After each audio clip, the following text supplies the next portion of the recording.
We're very pleased today to have Mary Chandler Bolin with us to share her faith story and God's faith story through her life as she gives us an account of her time at Good Shepherd and also just a larger picture of her Christian journey. So welcome, Mary. Thank you. So glad you're Thank here. you. So, first question, how long have you been at Good Shepherd? Pretty standard thing people would ask. About 60 years with some time away and then back. Okay, great. And that started and at the Good Shepherd, it was the kindergarten at the time, Good Shepherd Day School. I had been at Christ Church Cathedral as a very small child because Mother actually became an Episcopalian while attending the cathedral. That was just Christ Church then, not the cathedral. But she was a trained C student who sang as a paid staff singer and then became an Episcopalian. So that's how that's the foretaste of the journey. And then when it was time for me to go to kindergarten, rather than driving past Good Shepherd to go downtown to Christ Church, we transferred our membership. And one of my earliest memories is sitting on the tile center aisle floor with Father Bloomfield, Clark Bloomfield, the rector at the time. He would come in and do like children's chapel with us. And I don't know that it was weekly. It seemed like it was fairly often. But I remember sitting there and being sort of mesmerized by him because he had a beautiful, eloquent speaking voice and a beautiful singing voice. And we sang, I sing a song of the saints of God, holy, holy, holy. So many of the very traditional hymns. And then from there went right into children's choir. So a lot of I was an early reader anyway, and a lot of my early mastering of multi-syllable words came from the hymnal. And as I've looked back on it, I thought more children would probably learn to read multi-syllabic words if they had hyphens between them. Like the hymnal does.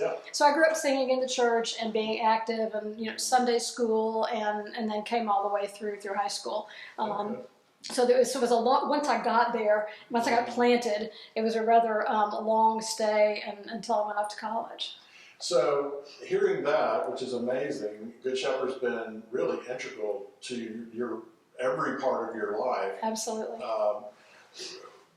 Thinking about the changes that churches naturally go through in terms of leadership, or not just leadership, but just in terms of things that are happening in the nation and church in general. What are some times that were significant for you in terms of your faith growth? Sure. I think a really significant era for me was my teen years. We had a very active youth group. I was also really active at the diocesan level in summer camp and youth meetings that would be on the weekends. And that was at the domain? At the Cathedral Domain, where I still go back and staff senior high camp most every summer. So that, I would say, for me at the Cathedral Domain is very much of a church home for me. But we also had a really strong youth group at church.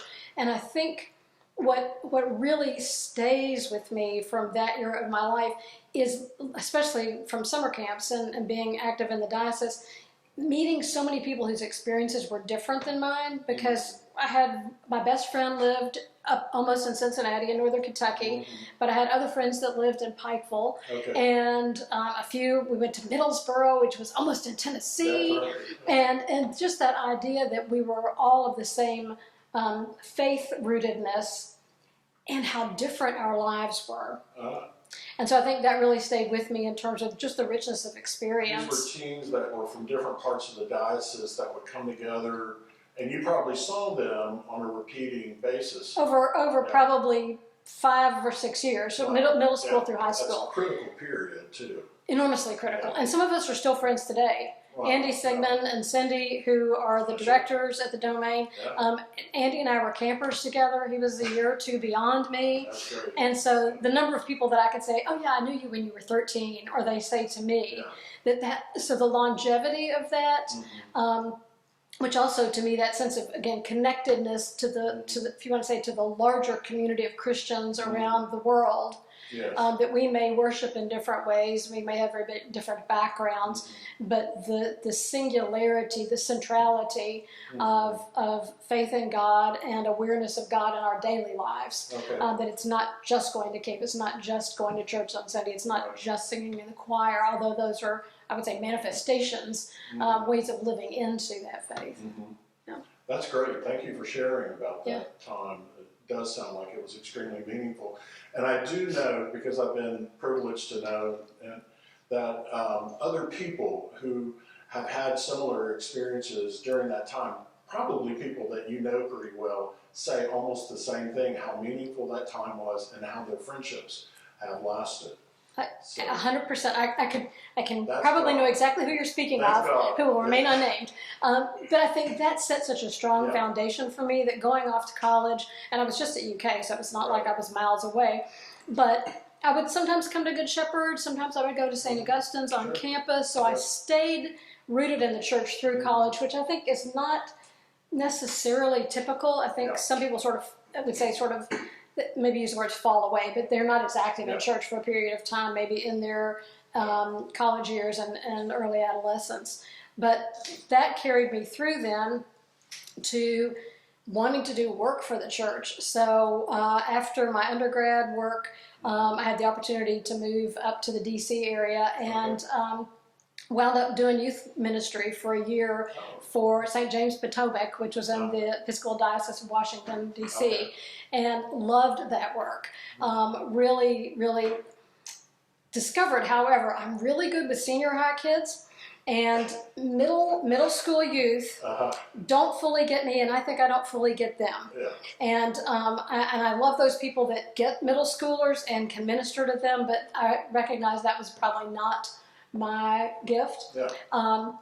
But at that point in time, thought there might be a call to seminary, wound up back in graduate school in psychology, because at that point in time, really thinking about what are the things that clergy do. Well, there's sacramental things, there's administrative things if you're in a parish, and there's pastoral care. And so I think it was that, for me, that pull towards what could I do that might or might not eventually be in the church. But the psychology was a good fit, and it turned out to be a really good fit, particularly working with college populations. So that's really was the majority of my career, has been working with college students. Work too. They're in between youth and adulthood. Yes, and again, for somebody who's 18 to 25, again, how different that can look in terms of some having perhaps too much independence required of them, and others who are very reliant on the family, and perhaps to a degree that they don't venture out on their own. So that was, I will say, has felt very much like a ministry, going through and having that as my career focus. But all the time, again, staying active in the church, whether it was someplace else in this diocese or when I've lived elsewhere, always active in their congregations.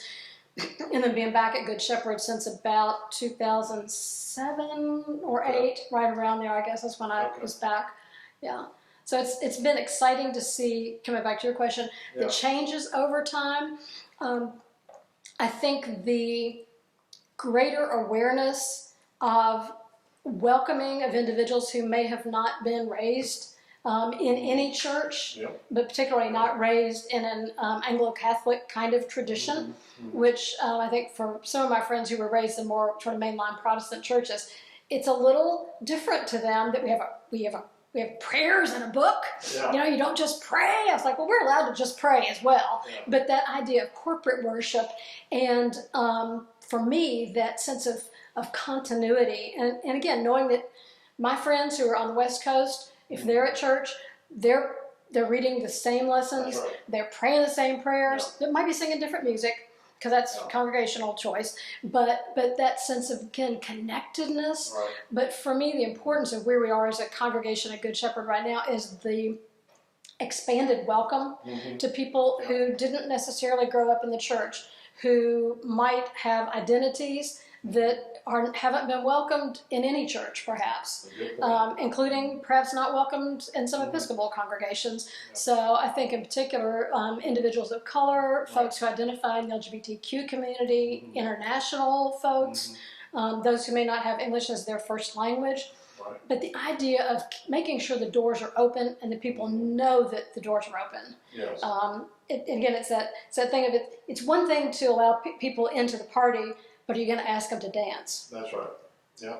And so I think that to me has been one of the pieces that feels really important about where we are, and that for all of us as Christians has to continue. Yeah. We have to share God's welcome. Right. We're not a club. Right.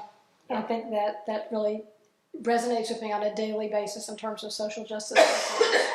Well, thank you. Can you say more about, I know that you wear a few hats, and I'm saying that to you because you wear beautiful hats on Sunday morning, but to follow the metaphor, you wear several hats, and just to name a few things that you do. Sure. If you don't mind. A few ministries. Sure. Occasionally I will sing in the choir if they are doing a classical work that I already know and they need an extra soprano. Okay. That's only occasional. And on a more regular basis, I have been privileged to learn the role of verger, which one of our long-term experienced vergers said, think of it as being like the stage director and helping everybody be where they need to be during the service for everything to run smoothly. The acolytes, the torch bearers, the chalice bearers, whoever is involved in being in. And for me, that has been a real joy, because in my youth, girl children, female identified children, did not acolyte. Okay. So, and sometimes people forget. They're like, oh yeah, it's the thing. I was like, I have no idea what you're talking about, because when I was 13-year-old, we could carry the flags in a procession, but we were not up at the altar. We didn't do torches. We didn't crucifer. We didn't touch same anything. Thing about ordination. Absolutely. So, back in the day, yeah, the women didn't back in the day. So, so that's been really rich for me to understand more of what happens near the altar that people in the congregation may or may not be able to actually see, but also the joy of working with some of the children and youth. And for the first time, when they realized that they were in the right place with a torch where they were supposed to be, and nobody had to say, scoot over, or help them find their place. So I think that for them, being able to learn a ministry of the church that they can carry forward, maybe it doesn't look exactly like that. So that the training piece, and then also being a Eucharistic minister, so having the chalice at the rail. There's just a holiness about that. And there are times where somebody takes the cup and looks at me, and we make eye contact, and there's this deep sense of, whew, that is so connected. And they'll be a little welled up in the eyes, and I'll get a little welled up in the eyes, and that the connectedness of it, in that sense that there's a sacramental experience that we are that we're all sharing. Yeah. And so then alongside of that, I've also in the last year and a half begun to take communion to those who are homebound or in the hospital, so as a Eucharistic visitor. And again, the holiness of that really, I think, is what led me to begin to re-experience and more deeply explore whether there is a call to something more for me in a more formal way. Okay. So, and that's been a multi-year journey. Yeah. But I think particularly being that close to the altar in multiple roles, and the centrality of the Eucharist, again as a shared meal, to those who may not have had that as part of their spiritual or religious upbringing, the welcome table. And you and Hendry both say very clearly, this is God's table and all are welcome. All are welcome. Yeah. You can choose to receive or not receive. You can do this if that's no thank you. But that there's the welcome. And I think to me that continues to be such a central focus. And I will say, in my own spiritual experience, that sense of being welcomed into God's presence. And as we've talked about in sermons and other conversations, that God does not spare us from all difficulty. That's not the promise. Right. But God does not leave us alone in those difficulties. Right. And I think to the degree that any of us can be solid in that knowledge, even in the worst of times, and to be with those who are in difficult situations, and to not Pollyanna and say it'll be okay, but to say, I have faith that God is with you and with us through this. And I don't know what it's going to look like on your side, but I do trust that God is not going to leave Right. you alone Yeah. in this. Yeah. Well, thank you. So, if you were to answer it in a word or two, so to speak, as they say, what do you love about Good Shepherd? It sounds like welcoming. I think it comes back to that central sort of love is all. Okay. And the other thing I didn't mention that I also am currently doing is serving on the vestry. And one of the things at every vestry meeting we talk about are the core principles. Yes. And the other thing I think that the church is doing, our congregation in particular is doing, that I love about what we're doing, is equipping people to have ministry in their life, whatever that might look like. Getting them plugged in, so to speak. Getting people plugged in, but that whether it's reading the mystics or coming to under construction for folks that are new to the church, equipping through knowledge, through skill, through experience, through welcome. Yeah. Okay. How has your relationship? 2 more questions. How has your relationship with God evolved over your life? I would say it's a closing of the gap.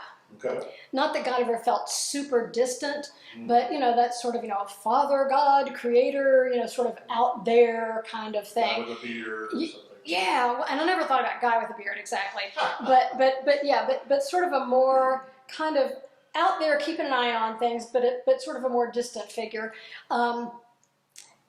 And so I tend to think in terms of Creator, Redeemer, Sanctifier. Yeah. So rather than Father, Son, Holy Spirit, I tend to think those other words. And in my life, I will say that my closest sense of daily identification, daily communion is Holy Spirit. And that's not to minimize Father and Son. Yeah. But when I think in a moment about what am I called to do now? What is the Spirit leading me to do? It's very much Spirit sort of foreground and closest to me. That's pretty normal, and I think about the different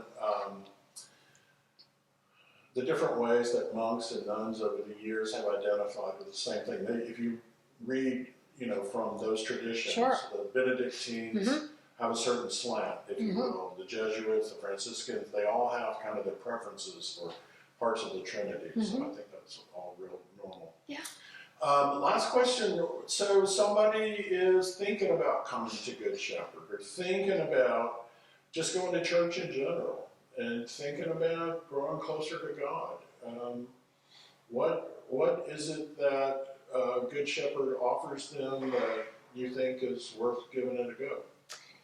I think it's the opportunity to connect, and I think that can be connecting in the one-on-one. It can be connecting with the larger sort of congregational community. It can be, again, connecting through coming to teachings, coming to events. If you have children, bringing them to children's events, getting them involved in the children's choir. So I think that sense of connecting and not being shy. If you come for the first time, somebody, it's pretty, I want to be careful how I say this. We don't all go to exactly the same service, but a lot of us come to, I almost always go at 10 o'clock. Yeah. So I don't know 5 o'clock folks as well as the 10s. But if you came at 8 o'clock, somebody who is a frequent attender of the 8 o'clock might look and say, hi, have I not met you before? And if somebody doesn't notice you, speak up and say, hi, I'm here for the first time. And there's always a connect card in the pew.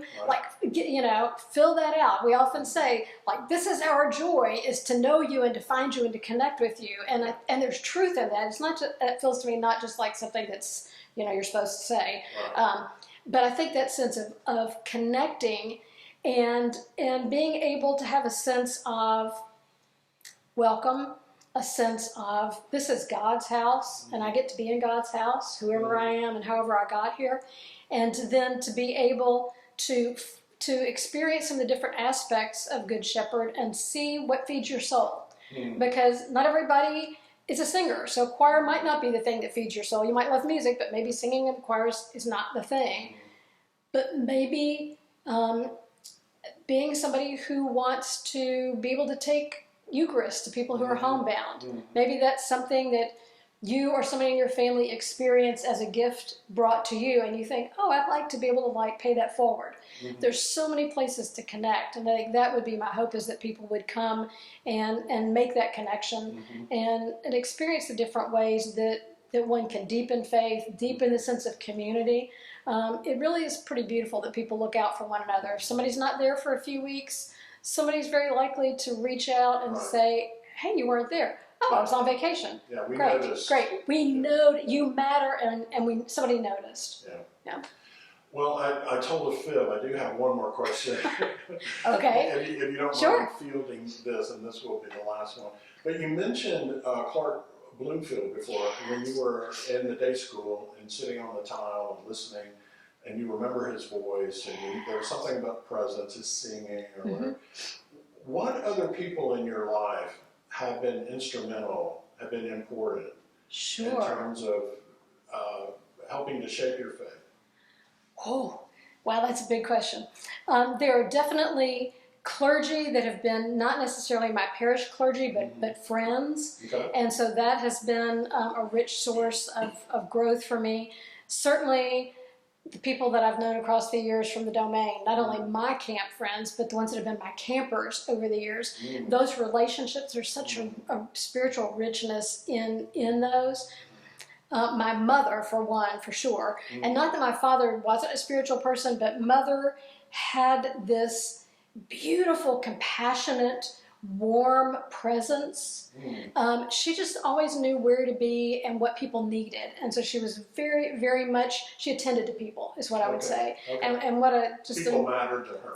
Oh my, that's an understatement, but that yes. was her mission. Yeah, that was definitely her mission field. And so, so I think she was clearly an example to me. The other two people that I will say that are really active in my life now, my mother has passed. I have a very dear friend who's in Virginia, and we've walked this spiritual journey together for for now probably over 25 years. It's longer than I've been back in Lexington because we knew each other from elsewhere. And the life experiences, and she was not raised as an Episcopalian. And so, but we've had this amazing journey of spiritual sisterhood that has been really just amazing. And then the other person is Whit Whitaker, who's a Good Shepherd. Right, yeah. Who is just the most generous, kind, amazing, godly, and I just think, oh, I want to be like you. I'm going to be me, but I want to be like you in terms of that ability to care about people. Yeah, and you see Christ in 100%. Yeah, and he's one of the people we've interviewed up to this point.